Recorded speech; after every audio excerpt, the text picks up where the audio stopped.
अच्छा जी, आज जो हमारे पास डेफिनेशन है अभी फिलहाल वो है एटॉमिक मास यूनिट, जिसे हम AMU भी कहते हैं। 9 में देखा होगा कहीं ना कहीं, याद है कुछ क्या होता है, किसे कहते हैं?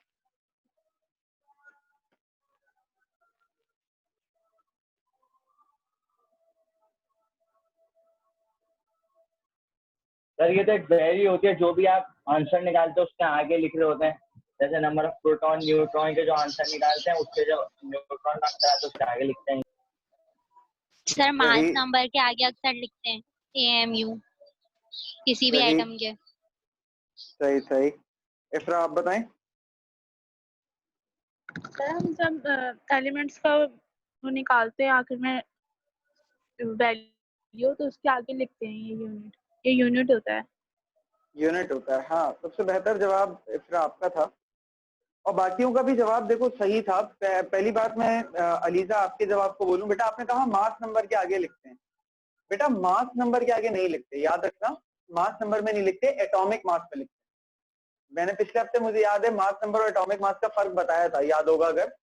मैंने मिसाल ली थी ना आलू वाली, कि 1 kg आलू है तो वो एटॉमिक मास है, और उसके अंदर 10 आलू है तो वो मास नंबर है। तो मास नंबर के आगे AMU नहीं लिखते, एटॉमिक मास में AMU लिखते हैं।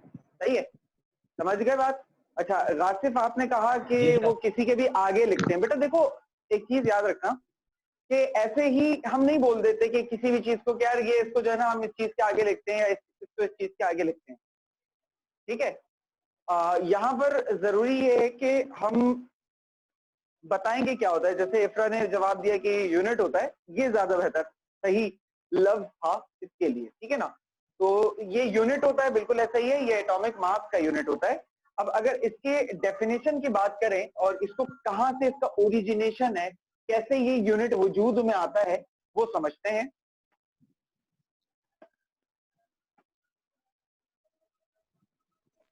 The mass of one proton or neutron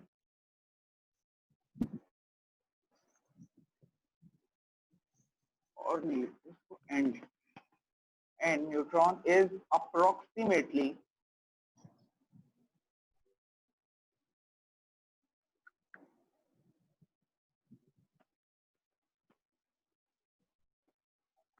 1.67 exponent minus 24 grams या फिर 1.67 exponent minus 27 kg। ठीक है, this value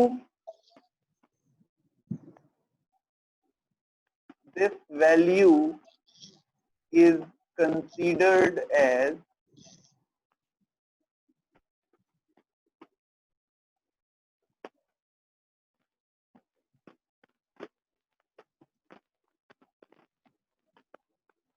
one atomic mass unit। अच्छा अगर आप लोगों को याद हो तो मैंने पिछले हफ्ते आप लोगों को ये बताया था कि हाँ, मास नंबर पढ़ाते हुए बताया था कि sum of proton and neutron is called mass number. यानी कि अगर हमें कभी मास नंबर बताना है तो उसमें प्रोटॉन और न्यूट्रॉन की तादाद को प्लस करेंगे तो मास नंबर बनेगा।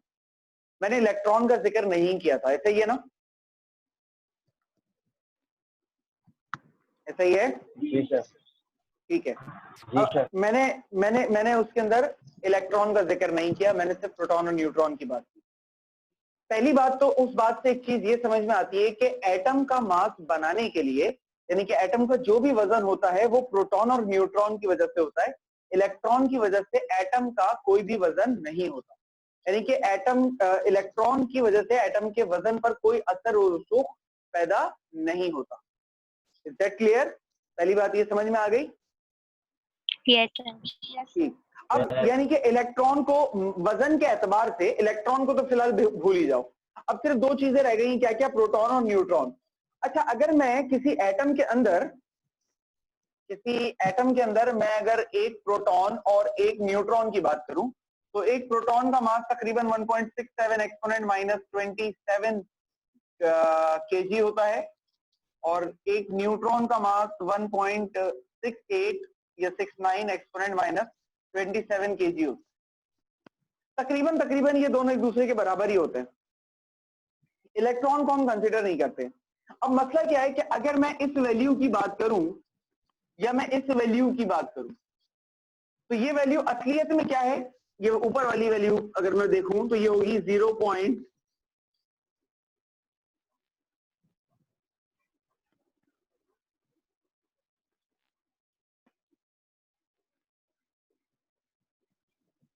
ये होगी असलियत में ये वैल्यू। अब देख सकते हो कि कितनी छोटी वैल्यू है, डेसिमल कहाँ है और उसके बाद कितने जीरो है और फिर कितनी जीरो के बाद जाके कहीं कुछ वैल्यू नजर आ रही है। तो साइंसदानों ने अब अगर मैं इस वैल्यू में एटम का मास को बताना शुरू कर दूं तो बड़ा कॉम्प्लिकेटेड नंबर्स हो जाएंगे, ऐसे ही है ना, बड़े कॉम्प्लिकेटेड से नंबर्स हो जाएंगे कि यार इसको फिर कैसे बताया जाए। साइंटिस्ट ने इस मसले के हल के लिए एक आसानी निकाली। जैसे कि मैं बताता हूँ, हम एक छोटे एटम से इसकी एग्जाम्पल को कंसिडर करते हैं ताकि आपको समझने में उसको आसानी हो जाए। मैं ले लेता हूँ हीलियम की एग्जाम्पल। हीलियम का एटॉमिक नंबर होता है 2, एटॉमिक मास नंबर होता है 4। हीलियम के न्यूक्लियस में 2 प्रोटॉन्स होते हैं और 2 न्यूट्रॉन्स होते हैं। हीलियम का मास नंबर, हीलियम का एटॉमिक मास होता है 4 AMU। हीलियम का एटॉमिक मास क्या होता है? 4 AMU। अब 2 प्रोटॉन है और 2 न्यूट्रॉन है। एक प्रोटॉन का वजन क्या है? 1.67 एक्सपोनेंट माइनस 27 और एक न्यूट्रॉन का वजन क्या है? 1.68 एक्सपोनेंट माइनस 27। अच्छा, कैलकुलेटर है सबके पास साइंटिफिक? जल्दी बताओ। No sir. No sir. Class लेने बैठो, ऐसे मजा कब आएगा? लेकर आओ, जल्दी जाओ, भाग कर जाओ, कैलकुलेटर लाओ। मोबाइल में मत खोलना, फायदा नहीं होगा। देखो ये साइंटिफिक कैलकुलेटर है, ले लेना, सब तुम लोगों का भी फायदा होगा, ठीक है। अब मैं इसमें तुम लोगों को कैलकुलेशन सिखाता हूँ, ठीक है। देखो एक प्रोटॉन का वजन ये रहा, एक न्यूट्रॉन का वजन ये रहा, सही है ना। कितने प्रोटॉन है हीलियम में? 2 प्रोटॉन है और 2 न्यूट्रॉन है। अच्छा, वजन क्या है? 1.67 एक्सपोनेंट माइनस 27। देखो अगर मैं 1.67 एक्सपोनेंट माइनस 27 एक प्रोटॉन का वजन है, सही है। मैं क्या करूं, मैं इस एक प्रोटॉन, क्योंकि मुझे 2 प्रोटॉन का वजन चाहिए ना, टोटल तो 2 प्रोटॉन्स है, तो मैं इसको क्या करूंगा, मल्टीप्लाई कर देता हूं 2 से। क्या आंसर आ रहा है? 3.34 एक्सपोनेंट माइनस 27 है, सही है ना। ठीक है, तो मैं 2 से अगर मल्टीप्लाई करता हूं 2 प्रोटॉन के वजन को तो जाएगा 3.34 एक्सपोनेंट माइनस 27 kg। इसी तरीके से 2 न्यूट्रॉन का वजन भी देख लेते हैं, क्या है वो? 1.68 एक्सपोनेंट माइनस 27 मल्टीप्लाई बाय 2। ये क्या है? 3.36 एक्सपोनेंट माइनस 27। 2 न्यूट्रॉन का वजन क्या आ रहा है? 3.36 एक्सपोनेंट माइनस 27। अब इन दोनों वेट को, ये 2 प्रोटॉन का वजन है, 2 न्यूट्रॉन का वजन है, दोनों वेट्स को प्लस कर लो, प्लस 3.34 एक्सपोनेंट माइनस 27।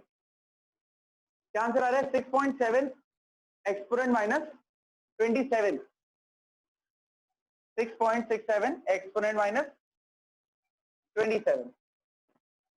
अब अगर मैं यहां पर लिखता हूं सिर्फ 4 AMU, तो एक AMU कितना होता है? 1.67 एक्सपोनेंट माइनस 27 होता है, क्योंकि हमने इस वैल्यू को एक AMU कंसिडर किया हुआ है। और मैं क्या कह रहा हूं? 4 AMU, यानी कि एक AMU को 4 से मल्टीप्लाई कर दो तो क्या बनेगा वो भी देख लेते हैं।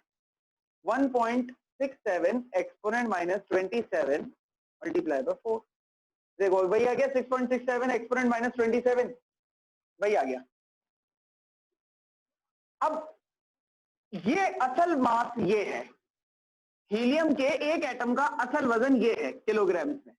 अब मुझे ये निकालने के लिए अगर मैं प्रोटॉन और न्यूट्रॉन वाले रूट से जाऊंगा तो मुझे अच्छी खासी कैलकुलेशन करनी पड़ेगी। ये जो AMU का यूनिट बनाया, इससे आसानी क्या हुई? इससे आसानी ये हो गई कि आसानी से हम सिर्फ, हमारे पास सिर्फ 4 मौजूद है, हमने क्या किया, एक AMU फिक्स कर दिया, AMU की वैल्यू को उठाया, मल्टीप्लाई किया 4 से, टोटल आंसर बता दिया, बस खत्म। आसानी हो गई हमारे लिए, बोलो। Yes sir, yes sir. Yes sir. बिल्कुल, तो बेटा ये है बेसिकली एटॉमिक मास यूनिट, यानी एक प्रोटॉन या एक न्यूट्रॉन असल वजन है ना, असल वजन, उस असल वजन को हम एक एटॉमिक मास यूनिट कंसीडर कर लेते हैं और उस एक एटॉमिक मास यूनिट की कंसीडरेशन से ही बाकी सारी कैलकुलेशन करते हैं। याद रहे मास नंबर के साथ, मास नंबर के साथ कभी एटॉमिक मास यूनिट नहीं लगता, हमेशा एटॉमिक मास के साथ एटॉमिक मास यूनिट लगेगा। भाई सिंपल सी बात है, जब तुम्हें किसी चीज का वजन बताना होता है तब तुम किलोग्राम का लफ्ज इस्तेमाल करते हो ना, लेकिन जब तुम्हें किसी चीज की तादाद बतानी होगी तो किलोग्राम का वजन तो लफ्ज तो इस्तेमाल नहीं करोगे। मेरे हाथ में इस वक्त 4 मार्कर है, तो क्या ये बोलोगे सर आपके हाथ में 4 किलोग्राम मार्कर है? तादाद बतानी है तो तादाद बताने की सिर्फ गिनती बताओगे, No. तो 4 मार्कर है। इसलिए मास नंबर के आगे इस वजह से यूनिट नहीं लगता और एटॉमिक मास के आगे इससे यूनिट लगता है। मेरी बात समझ में आई बच्चे? जी सर। Yes sir. कोई सवाल बेटा? पर सर मास नंबर में जब क्वांटिटी बताते हैं ना, मास नंबर में हाँ, कि वो पर्टिकुलर मास बनाने के लिए कितनी क्वांटिटी दरकार है, यानी कि अगर असल जो सही चीज है, ये जो यहां पर देख रहे हो 4 AMU है, अगर मैं यहां पे लिखूंगा ना सिर्फ 4 तो इसका मतलब है ये मास नंबर है, लेकिन अगर मैं इसके साथ लिख दूं AMU तो अब ये एटॉमिक मास है। सही है ना, ये है फर्क। सही है। अब असल जो इसका हीलियम का वजन है, एटॉमिक मास जो असल है इसका, वो तो ये है। अब 6.67 एक्सपोनेंट -27 ऐसे लिख दो या 4 AMU लिख दो, एक ही बात है, क्योंकि 4 को AMU से मल्टीप्लाई करोगे तब भी आंसर यही आएगा ना। इस वजह से ये लिख दो या ये लिख दो, एक ही बात होगी। सही है, क्लियर हो गई बात मेरी?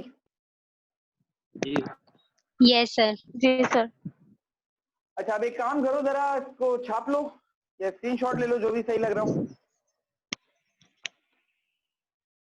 छाप रहे हो या स्क्रीनशॉट ले रहे हो? Screenshot sir. Sir screenshot. Okay, board रब कर दूं? जी सर। Yes sir.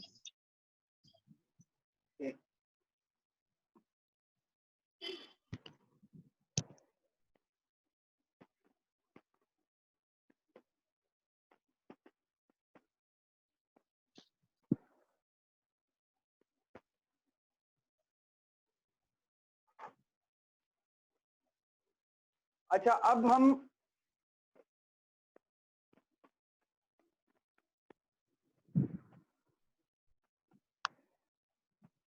इसे देखते हैं, मॉलिक्यूलर मास। क्या होता है बेटा मॉलिक्यूलर मास, कोई बताएगा?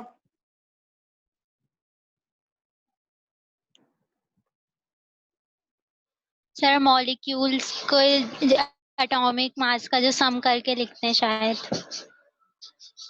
ठीक, कोई और बताएगा या एग्री करेंगे? सर जितने भी मॉलिक्यूल का सम होता है उसमें मॉलिक्यूल मास। जितना मॉलिक्यूल का सम होता है उतना मॉलिक्यूलर मास होता है, ये कह रहे हो? जी ओके, सही। सर हम जो एलिमेंट्स के वो एटॉमिक नंबर प्लस करते हैं, मतलब ऐड करते हैं, उसे मॉलिक्यूलर मास कहते हैं। सही है। अच्छा जी, बिल्कुल।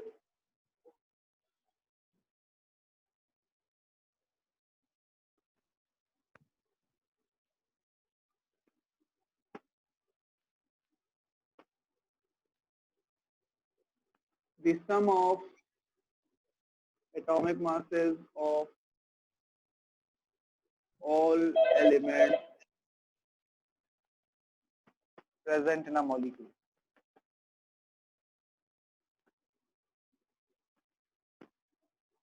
एक मॉलिक्यूल में जितने भी एटम्स होते हैं उन सब एटम्स के एटॉमिक मासेस का सम कर लें, प्लस कर लें, तो जो मास या जो रिजल्ट हमारे पास फाइनल आता है उसे हम क्या कहते हैं? उसे हम मॉलिक्यूलर मास कहते हैं। आप लोगों को मॉलिक्यूलर मास निकालना आता है? कैसे निकालते हैं?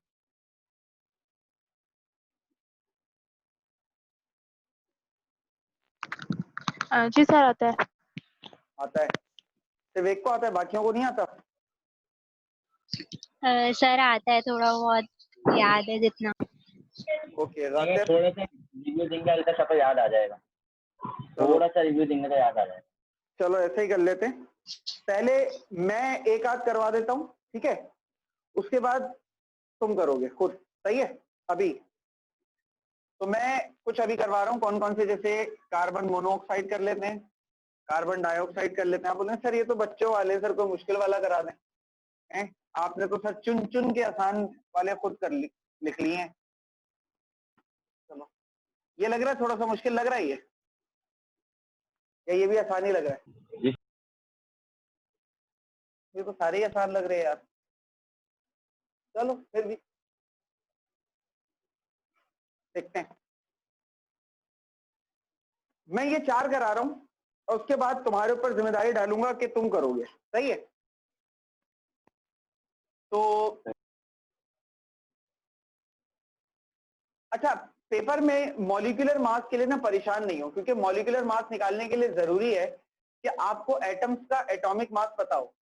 पेपर में न्यूमेरिकल्स में या कहीं भी अगर मॉलिक्यूलर मास निकालने की जरूरत पेश आएगी, तो जिस भी मॉलिक्यूल का मॉलिक्यूलर मास निकालना है, उस मॉलिक्यूल के अंदर मौजूद जितने भी एटम्स हैं, उन तमाम एटम्स के एटॉमिक मासेस आपको दिए जाएंगे, सबके।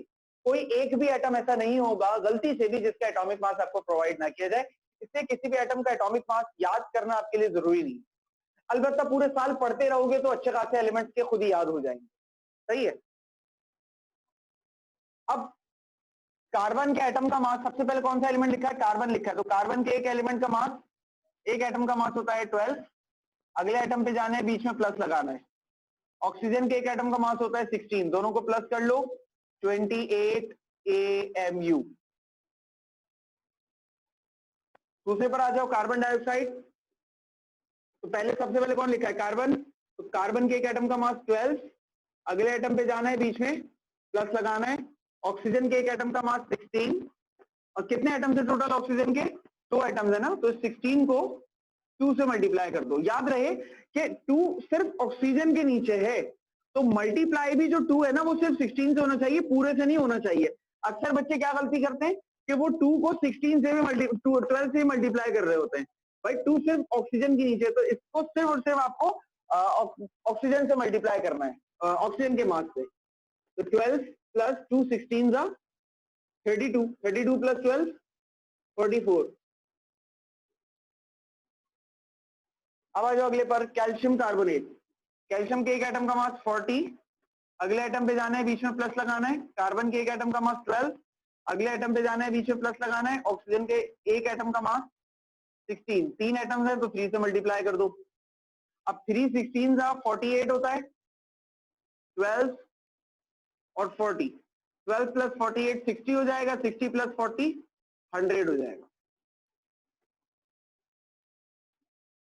सही है? क्लियर है? Yes sir. सही। Yes sir. अब आ जाओ इस पर, एल्यूमिनियम सल्फेट पर। देखो एल्यूमिनियम के एक एटम का मास होता है 27। यहाँ कितने एटम नजर आ रहे हैं? 2 नजर आ रहे हैं ना, तो 27 को 2 से मल्टीप्लाई कर दो। अब अगले एटम पे जाना है, बीच में प्लस लगाना है, लगा दो। यहाँ ब्रैकेट बना हुआ नजर आ रहा है, तुम भी बना दो। तुम्हें ब्रैकेट नजर आया ना, बना दो। सल्फर के एक एटम का मास 32, अगले एटम पे जाना है, बीच में प्लस लगाना है। ऑक्सीजन के एक एटम का मास 16। अच्छा, ऑक्सीजन कितने से मल्टीप्लाई हो रहा है? 4 से ना, ब्रैकेट क्लोज कर दो। अब देखो इस ब्रैकेट के नीचे क्या था? 3 था। अच्छा, ये जो 3 है ये तो ब्रैकेट के नीचे है ना, यानी कि ब्रैकेट के अंदर जो भी कुछ होगा वो इस 3 का असर और रसूख में होगा। तो इस ब्रैकेट के नीचे वाले 3 को ब्रैकेट के बाहर बनाओ मल्टीप्लाई में। अब लिखो 2 और 27 मल्टीप्लाई बाय 2 कितना हो जाएगा? 54 हो जाएगा। 3 तो ऐसे रहने दो, 32 प्लस 4 इंटू 16 बेटा 64 होता है। 54 प्लस 3 और 32 प्लस 64 कितना हो गया बेटा? 96। 96 को मल्टीप्लाई करो, 3 6 18, 1 कैरी, 3 9 27 और 28, और ये 54, इनको प्लस करो तो ये 12 1 14 1 342 AMU। समझ में आया बेटा? जी sir. Yes sir. Yes sir. पक्का? जी। जी। चलो बस फिर आपकी किस्मत आजमा लेते हैं।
चलो भाई, ये कुछ लिखे हैं फॉर्मूला तुम्हारे सामने, जरा इनके मॉलिक्यूलर मासेस फाइंड करके मुझे बताइए।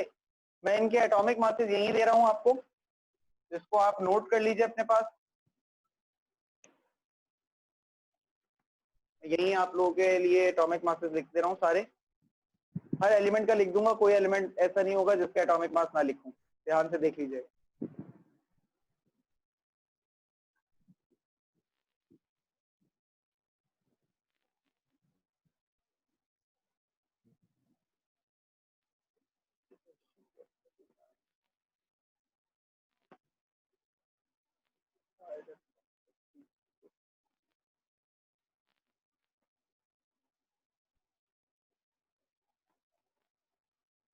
ठीक है, तो ये सारे एलिमेंट्स हैं जिनका एटॉमिक मास मैंने जिनके लिख दिए हैं। तो अब इनके आपने अभी करने हैं।